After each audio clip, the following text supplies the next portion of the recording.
ఈ రోజు మనం చూస్తున్నాం వాళ్ళు ఫేక్ ప్రచారం అద్భుతంగా చేస్తారు. అది నరనరాల వాళ్ళ డిఎన్ఏలో ఉంది. బహుశా అబద్ధాలు చెప్పేది కూడా ఒక డిపార్ట్మెంట్ ఉంది, వాళ్ళకి ఒక విభాగం ఉంది. అసలు డిఎస్సి అంటే తెలుగుదేశం, తెలుగుదేశం అంటే డిఎస్సి. 2 లక్షల మంది ఉపాధ్యాయుల్ని నియమించింది తెలుగుదేశం పార్టీ. నేను విద్యాశాఖ మార్చులైన తర్వాత 150 రోజుల్లో 250 కేసులు పడినా ఎక్కడ ఇబ్బంది లేకుండా 16,000 టీచర్ పోస్టులు మనం భర్తీ చేస్తాం జరిగింది. అందుకే అనుకుంటా ఆ సైకోకి టీచర్లు అంటే చాలా కోపం. ఇప్పుడు ఏకంగా నా పైన ఆరోపణలు చేస్తున్నారు. అందుకే ఆ వ్యక్తికి చెప్పాలనుకున్నా, జగన్ అయ్యా 10th క్లాస్ తప్పిన బ్యాచ్ మేము కాదయా, స్టాన్ఫర్డ్కి వెళ్ళిన బ్యాచ్ మేము.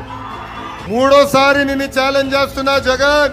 My dear Jagan, time date నువ్వు ఫిక్స్ చేయి, చర్చకు నేను సిద్ధం. నువ్వు సిద్ధమా అంటున్నా. 16 నెలలు జైలుకి వెళ్ళింది ఎవరో ప్రజలకు బాగా తెలుసబ్బా.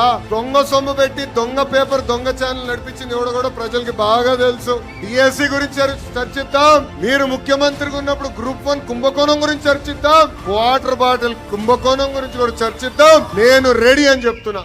మొన్న ఛాలెంజ్ చేస్తే ఆయన పక్కన ఒక చెంచా బయటకు వచ్చాడు. అరే నేను ఛాలెంజ్ చేసింది మీ నాయకుడిని, దమ్ము ధైర్యం మీ నాయకుడికి లేదు, మధ్యలో నువ్వేడా వచ్చి నాకు ఛాలెంజ్ చేశాడు. ఆయన ఛాలెంజ్ చేశాడు, నేను రెడీ అన్నా. అరే సిబిఐ ఎంక్వైరీ అంటున్నాడు. అరే సిబిఐ మీకు అంత ప్రేమగా ఉంటే ఎందుకు స్టే తెచ్చుకున్నావు అబ్బా బాబాయ్ హత్యలో?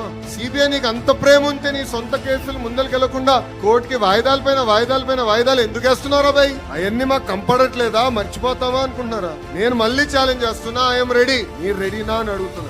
ప్రజల్లో కూడా మీరు చెప్పండి, టీచర్లు కూడా చెప్పండి. ఎందుకంటే పిల్ల వేశారు. ఆ పిల్ల ఏం రాశాడంటే 16,000 మంది టీచర్లు తీసేయాలండి. దాంట్లో ఎక్కువ నష్టపోయేది మన కర్నూలు జిల్లా. ఇది ప్రజలకి తెలియజేయాల్సిన బాధ్యత ఇక్కడున్న కార్యకర్తలందరిపైన ఉంది.